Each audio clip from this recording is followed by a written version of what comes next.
had cedar plank salmon for dinner Nice. that I made, and I haven't been grocery shopping in a while, and it was either I had nothing to wash it down with besides like water or shitty American light beer.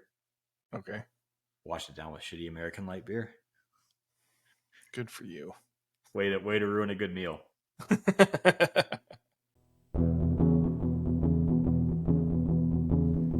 podcast about bourbon and the ones who drink it. This is Bourbon Matters.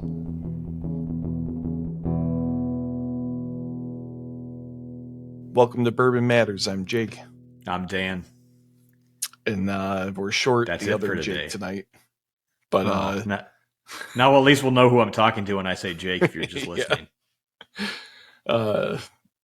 So tonight we are talking about finished whiskeys. Mm-hmm. So what does that mean, Dan?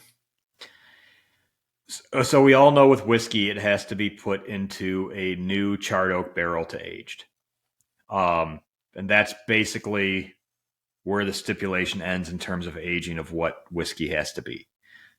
So what we get a lot of people doing, for lots of different reasons, is after you either fully age it in your new charred oak American or charred white oak American barrel or whatever, you can then put it into a different barrel to finish it off. Now, some people will fully age their whiskey before they put it in a finishing barrel, and some people will stop the aging short in the new charred oak barrel and then put it in a different barrel. So when I say different barrels, we are talking things that aren't whiskey. So there's a lot of different, very popular one is a rum finished rye that you see on the shelves a lot, which is you're putting it in a rum barrel for 4 to 10 months and then bottling it. There's a lot of different wines between. Which like the OG is port. Made famous by Angel's Envy. Yeah. Port finished, cognac finished. I mean, there's basically any other alcohol that you age in a barrel, you can then put whiskey into that barrel. And what's going to happen during that secondary aging process is there's still alcohol from the previous wine or whatever in that barrel. And when the whiskey goes in there, it's going to pull some of that out of the oak staves in that barrel, and you're going to infuse a little bit of that flavor, not a ton, but enough to know the difference into the whiskey. So it's basically a way to get more unique flavors out of your whiskey and still be able to call it a whiskey. Gives you a chance to reuse barrels because barrels aren't cheap, and it gives it a second life. So we know that with whiskey, we sell a lot of our whiskey barrels over to Ireland and Scotland for them to age their single malts in, where we use a lot of wine barrels and rum barrels and now even tequila barrels to age things in. And we're even seeing it the other way now. So now we're seeing tequilas age in whiskey barrels. What's the Sazerac tequila brand? Oh, yeah. Corazon or something like Corazon. that. Yeah, because I've had one of their whiskeys finished in Weller barrels, one of theirs finished in Eagle Rare barrels. So we're starting to get it the other way around too. But it's basically just after your whiskey's aged for a while, you're putting it in something else. And usually the secondary aging is 4 to 10 month range, just kind of on how much flavor it is. It also depends on how long the cask has sat empty. So if a cask is empty for a while, some of that flavor's going to dry into the wood staves. You're not going to be able to pull it back out. So that's the basic rundown of what finished whiskey is something finished in a different barrel. Yeah. So, like Dan said, a lot of this is an attempt to impart some other type of flavor into your typical bourbon, rye, or single malt. And a lot of times, there's a lot of effort to get like complementary flavors. So like Dan said, rye typically will get finished in rum casks, mostly because the rum is super sweet and typically rye is lacking that sweetness. So they actually really balance each other out really well. One of the things that's becoming fairly common is aging with French oak. So that's actually what I'm drinking tonight is the Penelope Architect series, which is a French oak finished whiskey. And the interesting thing about the Penelope Architect series is that they work with a company. It's a cooperage called some French word Rideau that I can't pronounce. Tonneleri Rideau, something like that. But I've got an article from Engadget titled "How Wood Scanning Tech is Taking the Guesswork Out of Aging Bourbon." So this was sent to me by my friend Jimmy. So shout out to Jimmy. Thanks for the article. The article talks about how this company Rideau has completed over 300 trials containing over 10 million analyses to observe polyphenols in wood, with their primary focus on French oak because they are obviously a French cooperage. So what the idea is, they built this technology and they call it Oak Scan.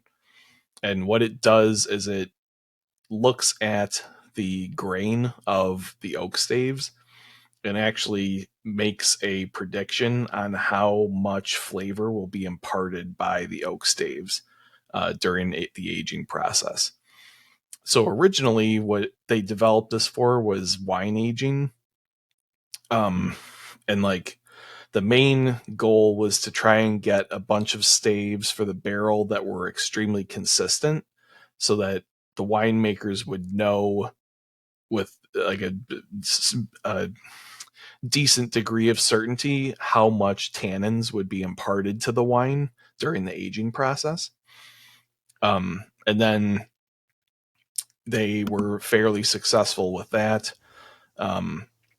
and decided to start their foray into bourbon. By the way, great job muting your phone right there. Oh, sorry.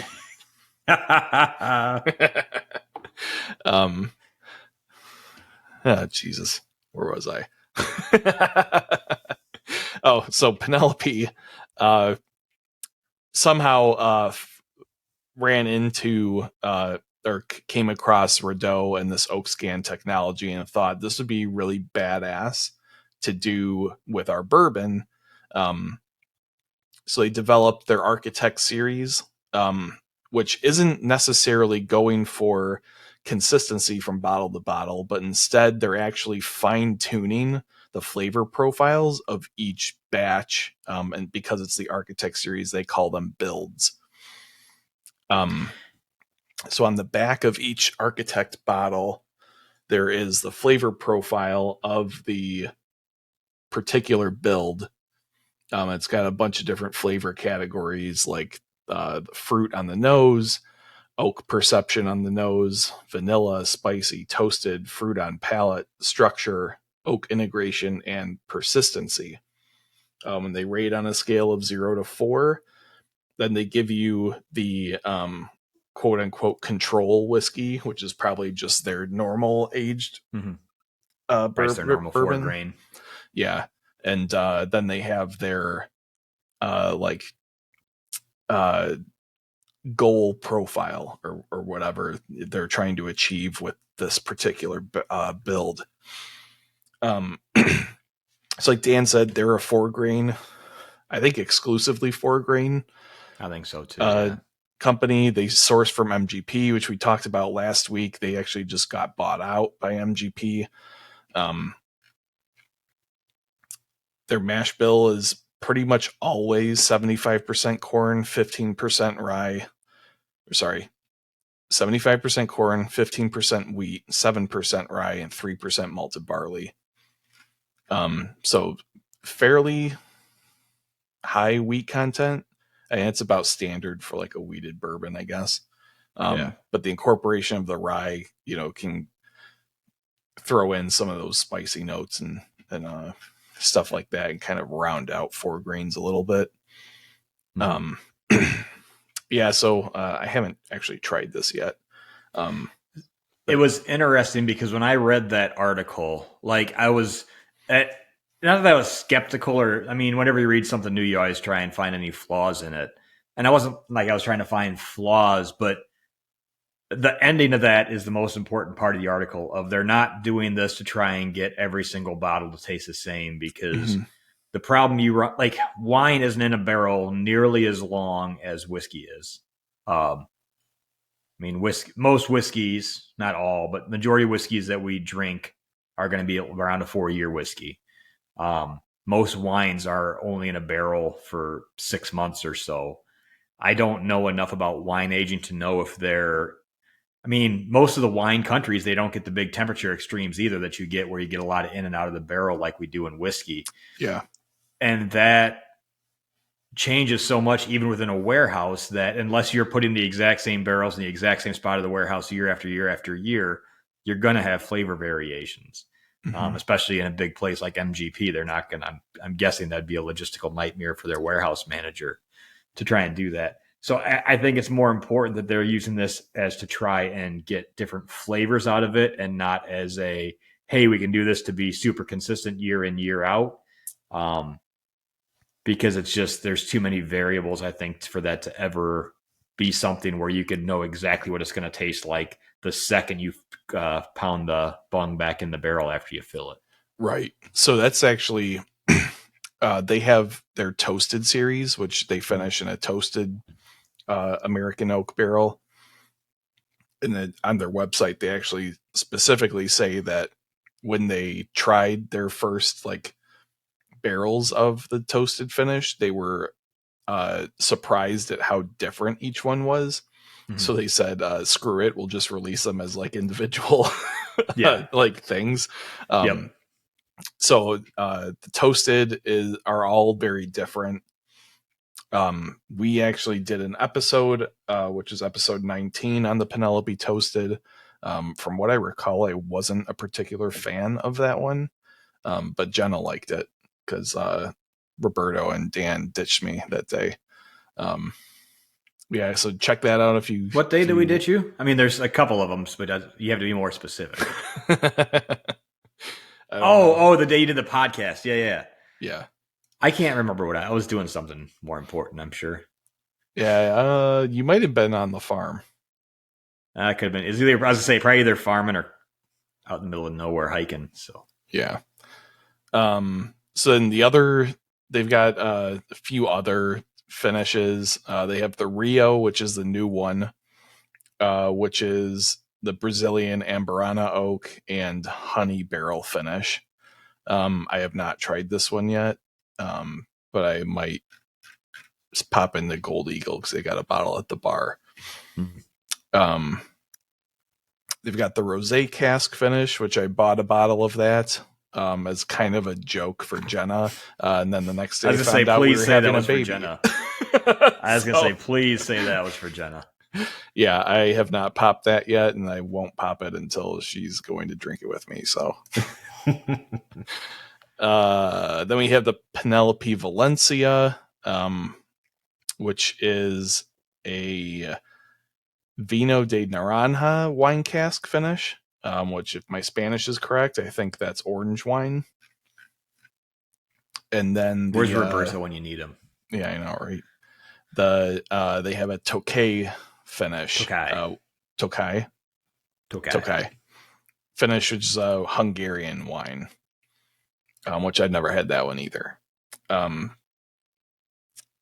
yeah, if there are a couple sips of this, which is again the Architect series, it's got there's a lot of sweetness on it, and then that, like, I always have a hard time describing what French oak imparts into whiskey. It's kind of funky, but not like offensive. So not like, I want to say so many awful French jokes right now, but just in case there's anyone from France listening, I'm not going to talk about body odor.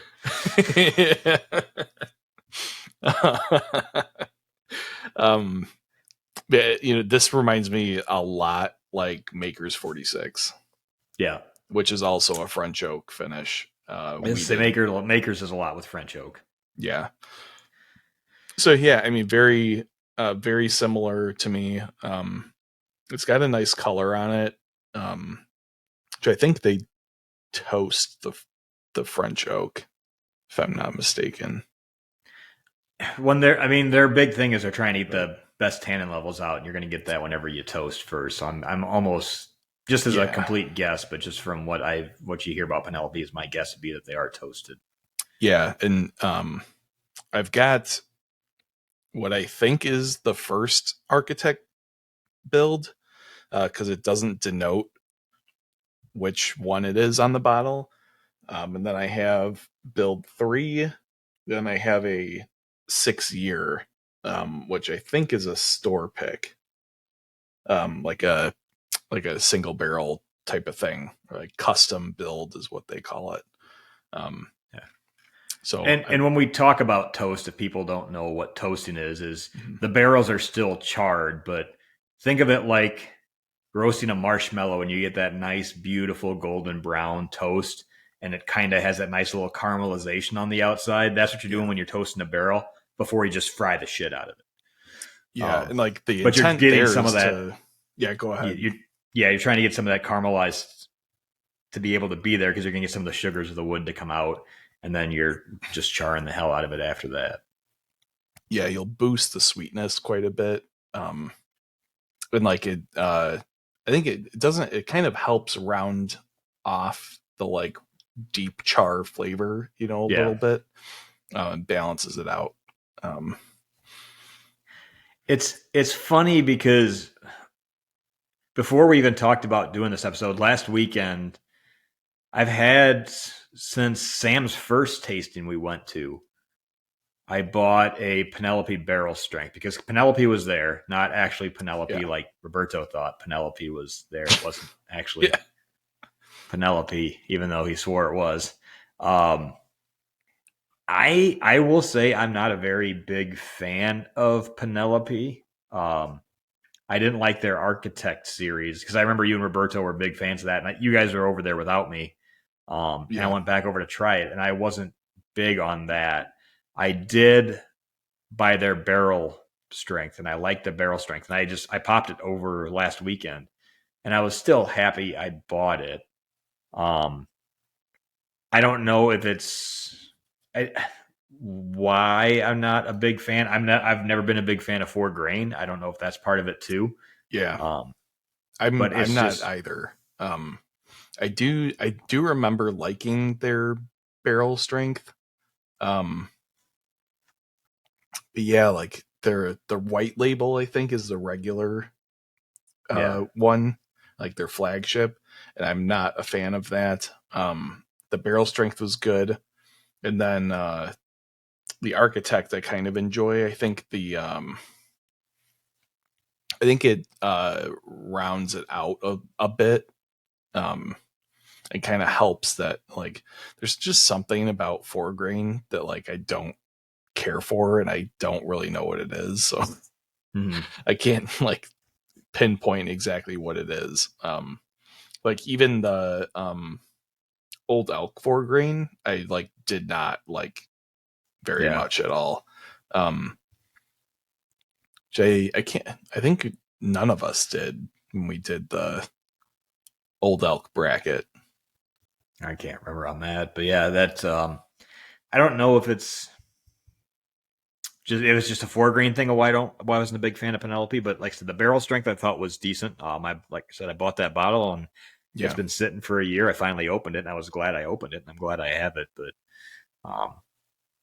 other than that, I'm not a huge fan. But it is cool to see some, like when these companies are doing different technology things, trying to find different ways to do something. I mean, we've been doing this since the 1800s, so there's definitely ways to improve and change things. But my biggest thing with that is that I like how they're not trying to say that this is going to be exactly the same every single time, because it's really hard to regulate that. Yeah. So it was interesting because they said by using the oak scan, if they wanted to, they could reproduce any of the builds. Mm-hmm. But for the time being, they're like kind of enjoying just tweaking it Yeah. each time, which I think is a cool concept to kind of build this like iterative Mm-hmm. data set, and then be like, yeah, which one was the best, and maybe go back and re-release that one. Yeah. It was funny because today, or not funny, but it was just I was working today and I was talking to our master distiller about barrel finishes, and I said, so a question with this, because we're doing a new, we've always had maple syrup cask finished whiskey. We're going to be doing more cask finish releases coming out later this year, and then moving forward, we're going to start doing some cask. We're going to have our own cask finish series that we do, and it's newer to me. I haven't dealt with any of this stuff. I've tried some other things that we have, but I said, is it a strategy where you take good whiskey and then finish it, or do you not finish it all the way? Do you not finish it all the way and let it finish fully in a aged barrel, or do you put whiskey that you're like, this isn't the greatest, maybe we should try and put it in a cask to get a different flavor out of it? Yeah. His strategy is good in should be equal good out. You still need to make sure you're combining good flavors and things. But he said there are people that will do finish series because they have whiskey that they didn't think was going to go good enough in their blends. Yeah. They wanted to try and get something out of it. So it's interesting that you can use that to play around with. Hopefully, most of the big ones that we see out there are, I guess it doesn't matter if it tastes good at the end. Who cares what it came out as? But I guess you always wanted hope that they would be putting good whiskey in to get good whiskey out. But yeah, I think that a lot of people do see it as like a way to kind of cover up shitty whiskey. But it doesn't necessarily have to be. Like we said, like Angel's Envy was one of the first to mass produce finished whiskey, if not the first. And that kind of, I think, changed a lot of people's minds about finished whiskey, and that you could make a good, consistent whiskey with some sort of barrel finish. So, yeah, the one thing with that, I'm not a fan of port finish. I don't. Yeah, that's probably one of my least favorite finishes. Really care for it either. Yeah, it's I was debating about doing my ice cider Angel's Envy cask. Tonight. That one's pretty good though. That's good. I can talk about that a little bit. But one thing that cask finishing does do is it does add to the price quite a bit. Yeah, usually. Because there's some easy reasons to figure out for that. First off, you got to get the cask from somewhere. And since the majority of these distilleries aren't making port or Tokai or Madeira wine or all this other stuff, you're having to get these barrels shipped in. So you're buying a barrel, you're having to freight it to yourself. Depends on how long it sat, because I've watched Rob do some barreling of some casks that have dried out a little bit. But then you're spending a lot of time to try and get the thing to seal up so it doesn't all leak out all over hell. And then it's just more aging time. So if you already let a whiskey sit for 4 or 5 years, now you're still letting it sit for another 4 or 10 months, somewhere in that range. Yeah. And you're constantly watching it, because the goal is to get some of the flavor out.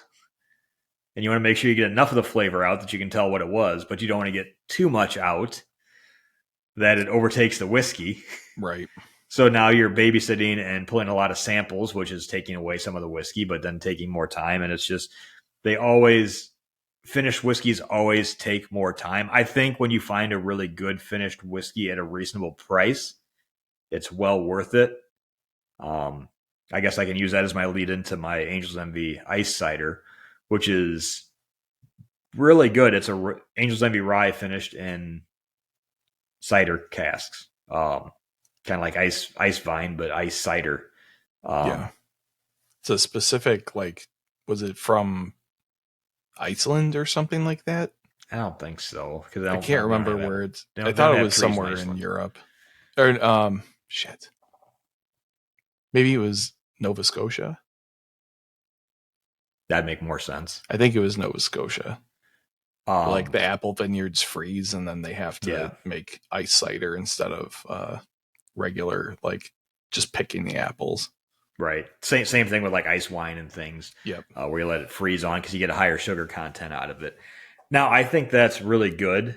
And that was probably like my last, going back a couple episodes, my last like big tater purchase was because my one friend found out that his Benny's had it, so I went into my Benny's to get it, and just kind of doing it because I thought I needed to have it. And then I'm like, I just spent, like, the more I think about it now, it's like I spent $200 on a.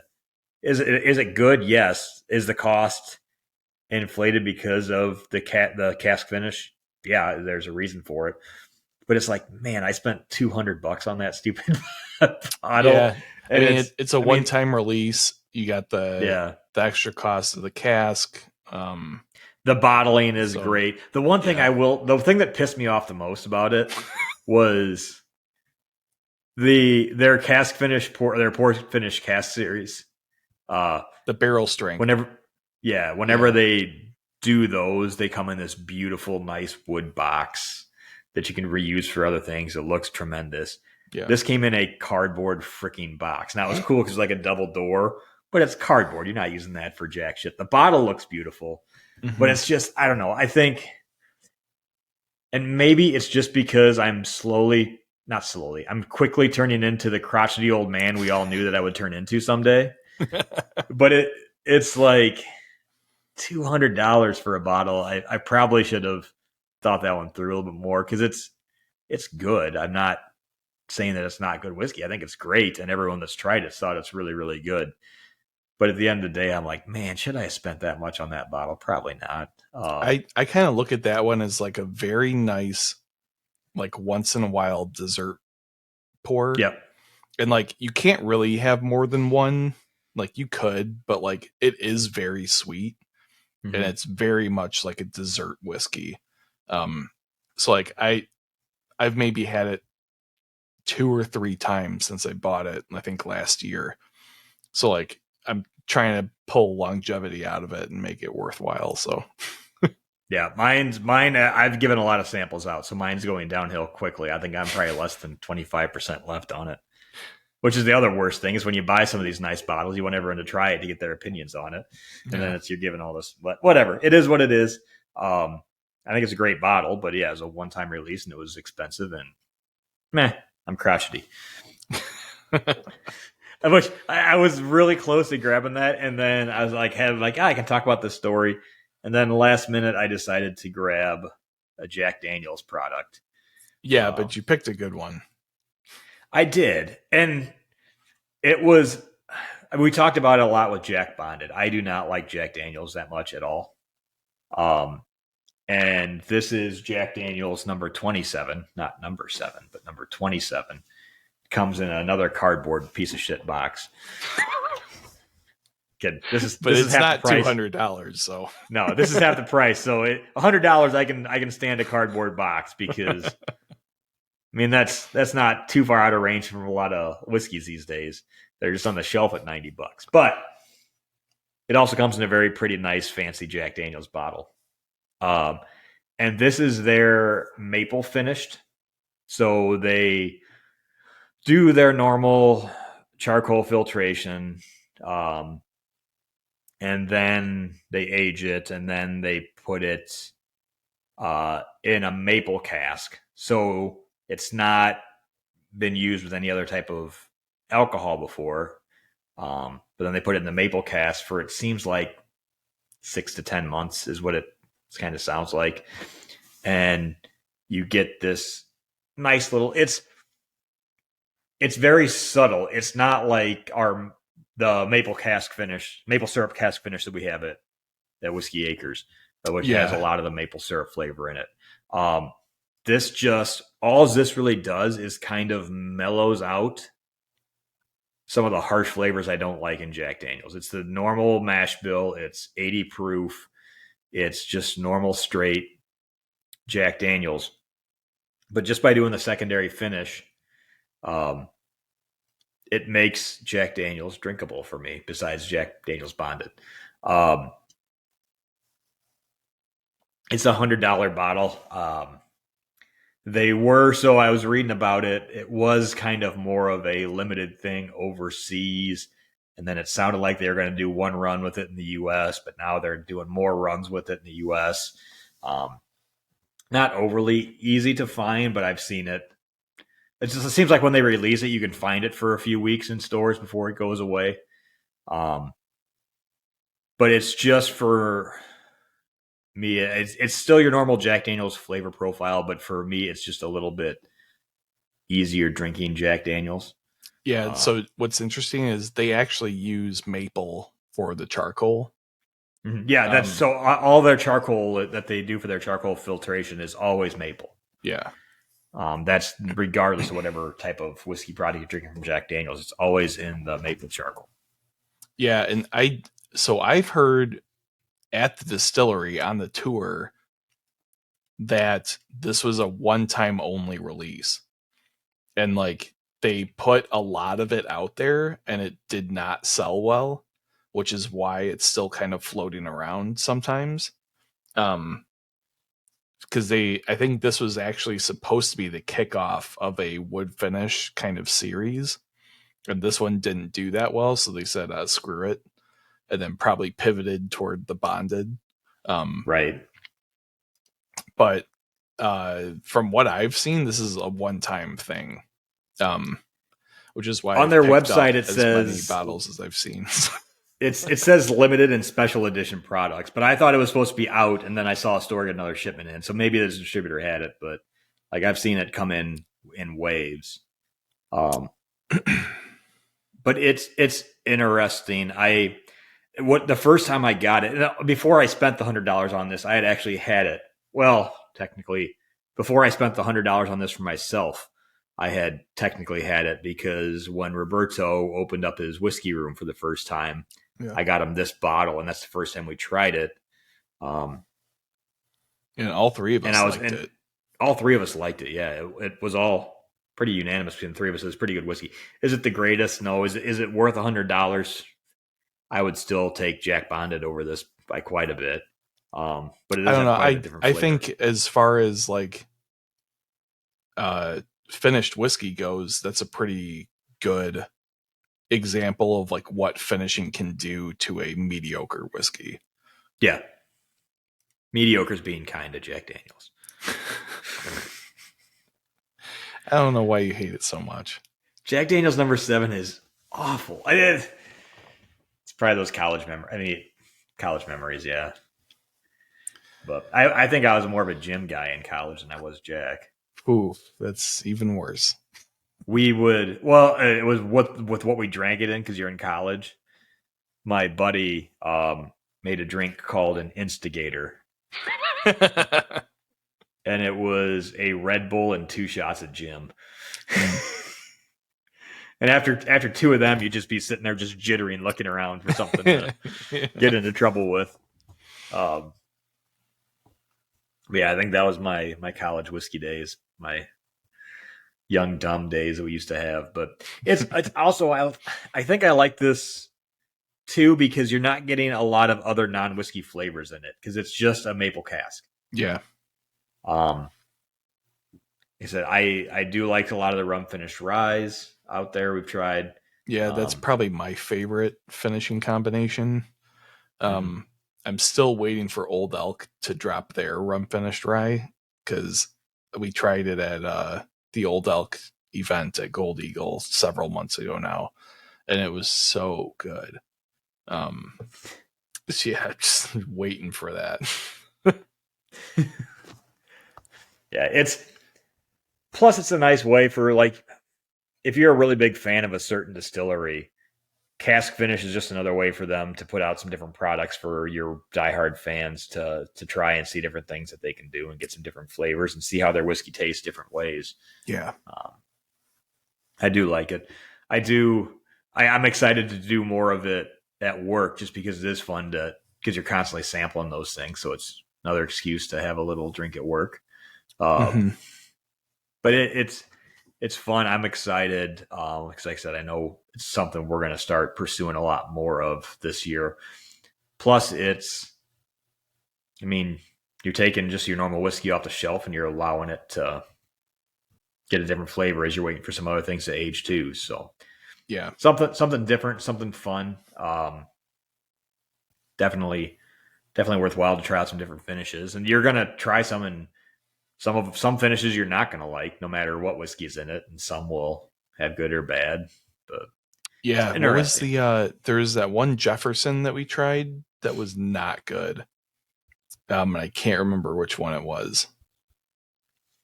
Was it the red wine finished one? I had one of our friends gave me a long time ago a Pritchard Hill finish, and I thought that was pretty good. Maybe it wasn't that one then.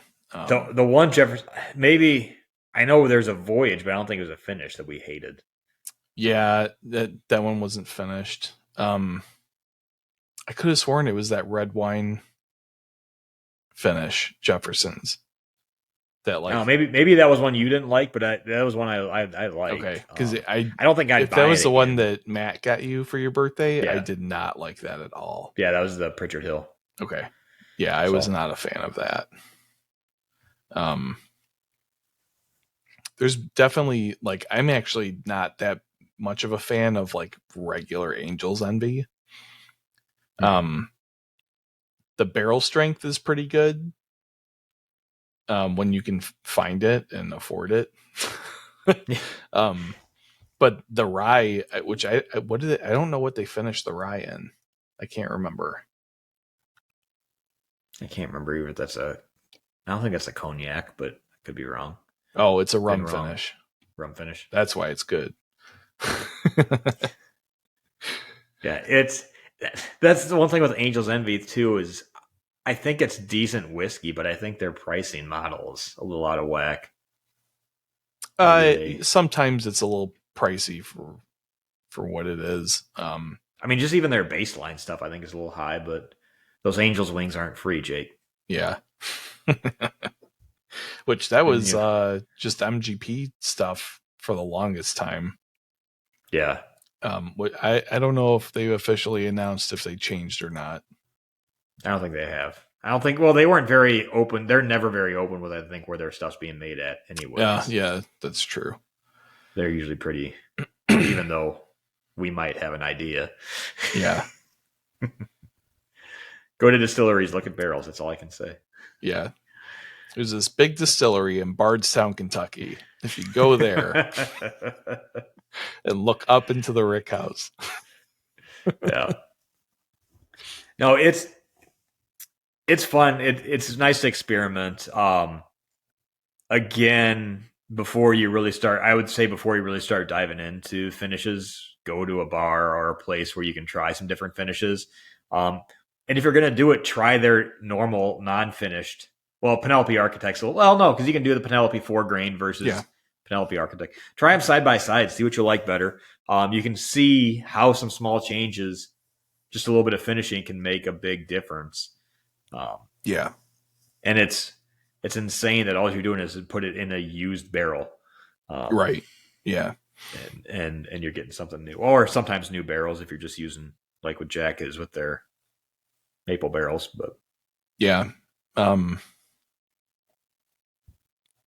yeah, it is pretty remarkable. What's funny to me about the particularly rum finishes is almost every rum is finished in either a Jim Beam or Jack Daniel's used barrel. So you're finishing it, you're aging your rum in an ex bourbon barrel, then aging a rye or finishing a rye in an ex bourbon ex rum barrel. So that's like our maple cask finish barrels, our maple syrup cask finish. we send our barrels to different maple syrup companies. They age their maple syrup in our barrels, and then we buy the barrel and a bunch of that syrup back, and then we'll sell the syrup in our store. And we age our whiskey in a barrel that originally held our whiskey, and now is holding it for a second time, but it was used to hold maple syrup in the middle. Yeah. So it's cool to see the life cycle of those barrels, and that's barrels are around $350 a barrel. So it's nice that you can get more than one use out of it in that way. So, because otherwise it's just a lost cost of distilling that. Yeah, right. Doesn't sound like much for $300, but remember, it's by the time a 4-year whiskey's aged, you've lost 30% of that. Right. Yeah. Then you're still paying the same amount for that barrel. So, yeah, very interesting. All right.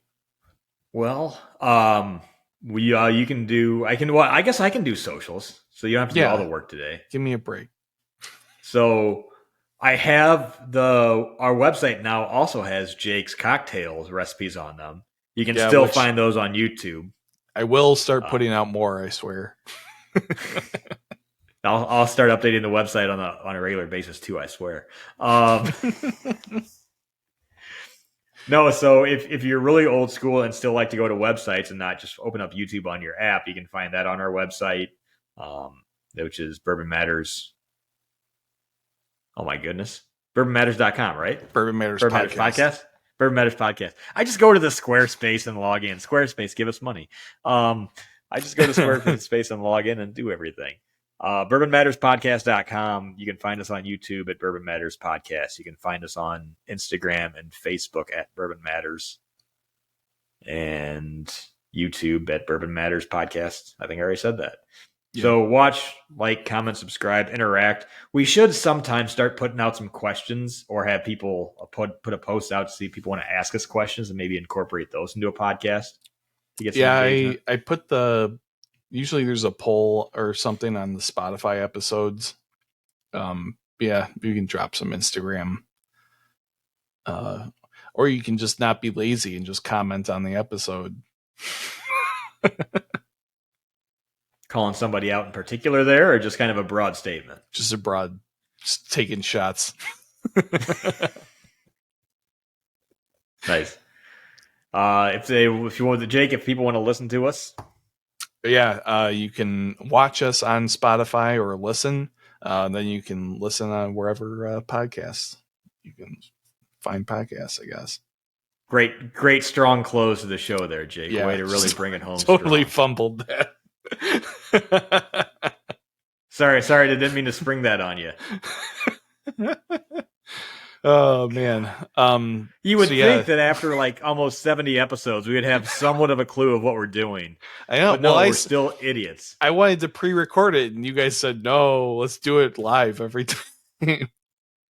Yeah. Because then we get moments like this where I can just make fun of you and shit all over you for not knowing how to say something that you said every single episode.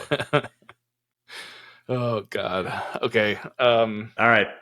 So next week, we were supposed to do it this week, but Jake was caught up at work. Next week, we are going to do age statements, and we're going to hopefully go Jake into a rant. So cheers to that. Cheers.